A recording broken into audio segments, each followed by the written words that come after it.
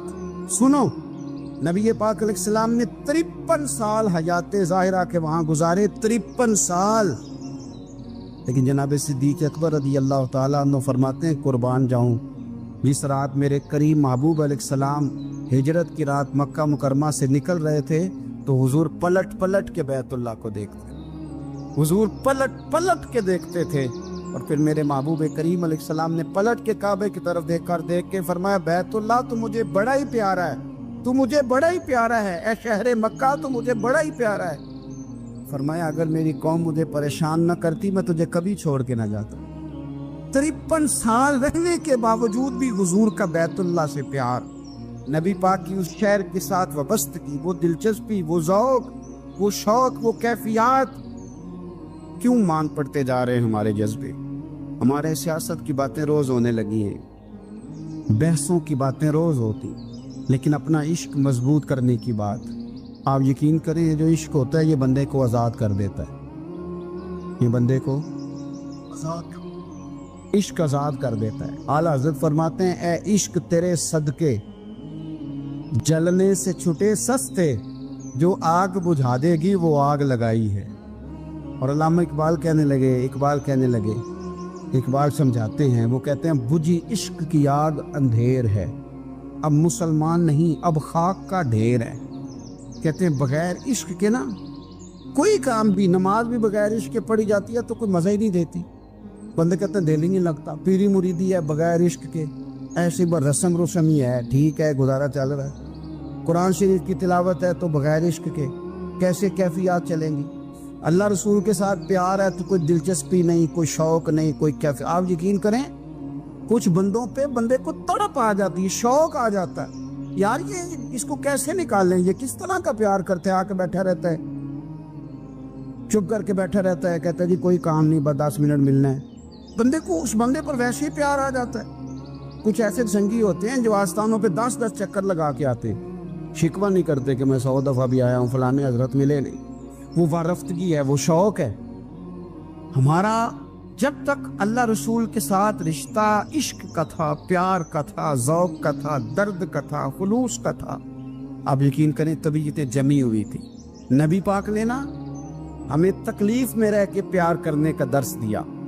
بخاری مسلم میں حدیث ہے، حضور اپنے مدینے کی شان بیان کرنے لگے، حضور فرمانے لگے، محبوب فرماتے ہیں یمن فتح ہوگا تو وہاں کھیت اچھے ہوں گے، کھلیان اچھے ہوں گے، کاروبار اچھے ہوں گے، تو کچھ لوگ مدینے والے وہاں جا کے رہنے لگ جائیں گے، آباد ہو جائیں گے، لیکن حضور فرماتے المدینہ تو خیر لہم لو کانوا یعلمون۔ بات کو سمجھنا، فرمایا کہ وہاں کھیت کھلیان اچھے ہیں، ان کا کاروبار وہاں زیادہ چلے گا، لیکن رسول کریم نے فرمایا مدینہ ہی ان کے لیے بہتر تھا، کاش وہ اس بات کو جان لیتے۔ فرمایا پھر عراق فتح ہوگا تو وہاں بھی کچھ لوگ چلے جائیں گے، کاروبار ان کا اچھا چل جائے گا، وہاں رہنے لگیں گے، لیکن فرمایا المدینہ تو خیر لہم لو کانوا یعلمون، فرمایا مدینہ ہی ان کے لیے بہتر تھا، کاش وہ سمجھ لیتے۔ اور میرے نبی پاک علیہ السلام نے فرمایا جو مدینے میں ڈٹے رہیں گے اور مدینے کی تکلیفوں پر صبر کریں گے، اذیتوں پر صبر کریں گے، فرمایا اگر وہ گناہ گار ہوں گے مدینے میں رہنے والے تو میں قیامت میں ان کی سفارش کروں گا، اور اگر نیکوکار ہوں گے تو میں اللہ کی بارگاہ میں ان کی نیکیوں پر گواہ بن جاؤں گا، گویا میں ان کے ساتھ رہوں گا۔ مدینے کے ساتھ نبی پاک کی جو محبت ہے، حضور کا جو پیار ہے، جس رات میرے نبی پاک صلی اللہ علیہ وسلم مکہ مکرمہ سے نکل رہے تھے نا مدینہ طیبہ جانے کے لیے، تو حضور نے دعا فرمائی، کہا اے اللہ تو نے مجھے اس شہر سے نکالا جو مجھے بڑا ہی پیارا تھا، اے اللہ یہاں بڑی یادیں تھیں، بڑا پیار تھا، تو نے وہاں سے نکالا جو مجھے بڑا پیارا تھا، اے اللہ اب تو مجھے اس شہر میں داخل فرما جو تجھے بڑا پیارا ہے، وہاں داخل فرما جو تجھے بڑا پیارا ہے۔ مدینہ طیبہ کے لیے نبی پاک نے دعا فرمائی، کہا اے اللہ تیرے نبی ابراہیم علیہ السلام نے مکے کے لیے دعا کی تھی، میں مدینے کے لیے دعا کر، اللہ مدینے میں دگنی برکت عطا فرما۔ اللہ کے محبوب علیہ السلام کی خاص دلچسپیاں مدینہ طیبہ کے ساتھ، مدینے والوں نے نہ حکمرانی نہیں کی، تو حضور نے پہلے کہہ دیا تھا خلیفہ قریش میں سے ہوگا، لیکن حکمرانی نہیں کی، غلامی کی، مدینے والوں نے نبی پاک کے دروازے کی گدائی کی، مدینے والے ہر میدان میں حضور کے سامنے کھڑے ہوئے دشمن کے مقابلے میں، مدینے والوں نے پیار کیا۔ اس لیے میرے نبی پاک علیہ الصلوۃ والسلام نے فرمایا اگر لوگوں کے دو گروہ ہو گئے، دو لائنوں میں لوگ چلنے لگے، ایک لائن ادھر چل رہی ہے ایک ادھر چل رہی ہے، تو حضور فرماتے ہیں میں تو اس لائن میں چلوں گا، اس قطار میں چلوں گا جس میں مدینے کے لوگ چل رہے ہوں۔ انصار مدینہ کے ساتھ حضور کا پیار، اس شہر کے ساتھ حضور کی دلچسپیاں، پیار دیکھیں نا، بندہ جب اپنے گھر واپس لوٹ کے آتا ہے تو شوق ہوتا ہے ذرا جلدی سے نا گھر پہنچ جاؤں، ذرا تھوڑا جلدی چلا جاؤں۔ کئی سفر سے آئے، صحابہ فرماتے ہیں کہ جب نبی پاک کسی جنگ سے، جہاد سے، سفر سے لوٹتے، مدینے کی عمارتیں نظر آتی تو گھوڑا تیز کر لیتے، اپنے اندر نا یہ ذوق پیدا کریں، یہ پیار پیدا کریں۔ آپ یقین کریں کوئی ٹھنڈے ٹھنڈے مسلمان، وہ کوئی کیفیت نہیں، صبح سے شام تک میں دوستوں سے کہا کرتا ہوں الحمدللہ کبھی ایک آیت پڑھ لینا قرآن پاک کی ترجمہ و تفسیر کے ساتھ تو سارا دن وہ گھومتی رہتی ہے دماغ میں، رات کو اس کا ذائقہ رہتا ہے روح میں۔ تو جب میں اور آپ سارا دن پڑھیں، سیاست کریں، سیاست سنائیں، کہانیاں کریں، غیبتیں، پھر دماغ میں الٹے سیدھے خیالات ہی آنے ہیں۔ تو اگر صبح اٹھتے ہی سب سے پہلے مدینے والے کی ایک نعت سنی جائے اور شام کو سوتے وقت بھی ایک نعت سنی جائے، ایک نعت نعمتیں بانٹتا جس سمت وہ ذیشان گیا، اس طرف منشی رحمت کا قلم دان گیا، تجھے جانا تجھے مانا نہ رکھا غیر سے کام، للہ الحمد میں دنیا سے مسلمان گیا۔ تو اگر یہ ذوق بنا لیا جائے تو انشاءاللہ رات کو بھی آپ کو نا مدینہ ہی نظر آئے گا، انشاءاللہ خواب میں بھی آپ ٹکٹنگ کرا رہے ہوں گے، آپ ویزا ہی لگوا رہے ہوں گے، لیکن شرط یہ ہے کہ وہ کیفیت ہو، وہ پریم ہو، وہ پیار ہو۔ مدینے والوں نے بڑی غلامی کی، کبھی کوئی شکوہ نہیں کیا، ویسے کبھی کبھی اللہ موقع بناتا تھا، کبھی کبھی نا مدینہ شریف میں ایسے ہوتا تھا کبھی کبھار۔ ایک دفعہ نا جب کچھ علاقے فتح ہوئے تو بڑا مال آیا فتح مکہ کے بعد، تو بخاری مسلم میں حدیث ہے، اسلام کے اندر یہ ہوتا ہے کہ جو نیا کلمہ پڑھتا تھا اسے مال غنیمت میں سے زیادہ حصہ دیا جاتا تھا، اس کو کہتے ہیں مؤلفۃ القلوب، تالیف قلب کے لیے۔ تو چونکہ یہ قانون تھا تو نبی پاک صلی اللہ علیہ وسلم نے نا مکے والوں کو ذرا مال تھوڑا زیادہ دیا۔ مدینے میں سے ایک آدھ نوجوان نے کہا کہ حضور نا آپ اپنے رشتہ داروں کی طرف توجہ زیادہ کرنے لگے، یہ بھی محبت کی جنگ ہوتی ہے نا، قربان جائیں۔ حضور سید عالم علیہ السلام تک بات پہنچی اور اسی طرح پہنچی کہ ایک آدھ نوجوان نے بات کی ہے۔ نبی پاک علیہ السلام نے ترکی خیمہ لگوایا، فرمایا مکے والا کوئی نہ آئے، صرف مدینے والے آئیں۔ سارے حضور کے سامنے بیٹھ گئے، ذرا منظر دیکھنا، حضرت ابو ایوب انصاری رضی اللہ تعالیٰ عنہ سے لے کر سارے انصار۔ حضور نے فرمایا ابھی میں نے سنا ہے تم میں سے کچھ نے کہا ہے کہ حضور اپنے رشتہ داروں کو زیادہ دینے لگے۔ رو پڑے مدینے والے، یا رسول اللہ وہ تو ایک نوجوان نے غلطی۔ فرمایا نہیں تم کہہ سکتے ہو کہ یا رسول اللہ صلی اللہ علیہ وسلم مکے والوں نے تو آپ کو تکلیف دی تھی، ہم نے آپ کو ٹھہرایا، تم کہہ سکتے ہو چونکہ تم نے ٹھہرایا تھا۔ مدینے والے رونے لگے کہ یا رسول اللہ ہم کون ہوتے ہیں ٹھہرانے والے، وہ تو آپ آئے، اللہ نے مدینے کو شان عطا کر دی۔ میرے محبوب نے فرمایا تم کہو نا کہ یا رسول اللہ مکے والے تو بدر میں تلواریں لے کے آ گئے تھے، ہم تھے جنہوں نے سینے پیش کیے تھے۔ وہ رو رہے ہیں، نہیں حضور ایسا تو نہیں ہے، وہ تو آپ نے مہربانی کی تو بدر میں ہم میں سے کچھ شہید ہو گئے، کچھ غازی بن گئے کی برکت سے۔ حضور نے فرمایا تم کہو کہ احد کے میدان میں انہوں نے پتھر مارے تھے، ہم نے سینہ پیش کیا تھا۔ حضور بھی رونے لگے، مدینے والے بھی رونے لگے۔ نبی کریم نے فرمایا تم کہو کہ جانے ہم نے قربان کی، تم کہو کہ حضور ایک قربانیاں ہم نے دی، کہہ سکتے ہو تم نے دی ہیں، ہمارا حق بنتا ہے کہو۔ اور جب رو رو کے بے حال ہو گئے تو سرکار بھی روئے، کھل کے روئے، پھر آنسو پونچھے اور کریم رسول فرمانے لگے او بھولے مدینے والو، کیا تم یہ نہیں پسند کرتے کہ لوگ جب اپنے گھروں میں جائیں تو بھیڑ بکریاں لے کے جائیں، اور جب مدینے والے اپنے گھر جائیں تو اللہ کے رسول کو ساتھ لے کے جائیں؟ تم یہ نہیں پسند کرتے کہ تمہارے ساتھ میں جاؤں؟ یہ نہیں تمہارا شوق؟ دیکھو کسی کے حصے میں کچھ آیا، کسی کے حصے میں کچھ آیا، کسی کے حصے میں کچھ آیا۔ مدینے والے وہ لوگ ہیں جن کے حصے میں اللہ کا پیارا حبیب آیا۔ تمہیں رسول کریم ملے، تم کتنے خوش بخت ہو، کتنے خوش نصیب ہو، تمہیں نبی پاک کا ساتھ ملا۔ حضور ہے، یہ ہے ارض جنت، یہ طیبہ کی زمین ہے، جنت بھی یہیں اور مال کے جنت بھی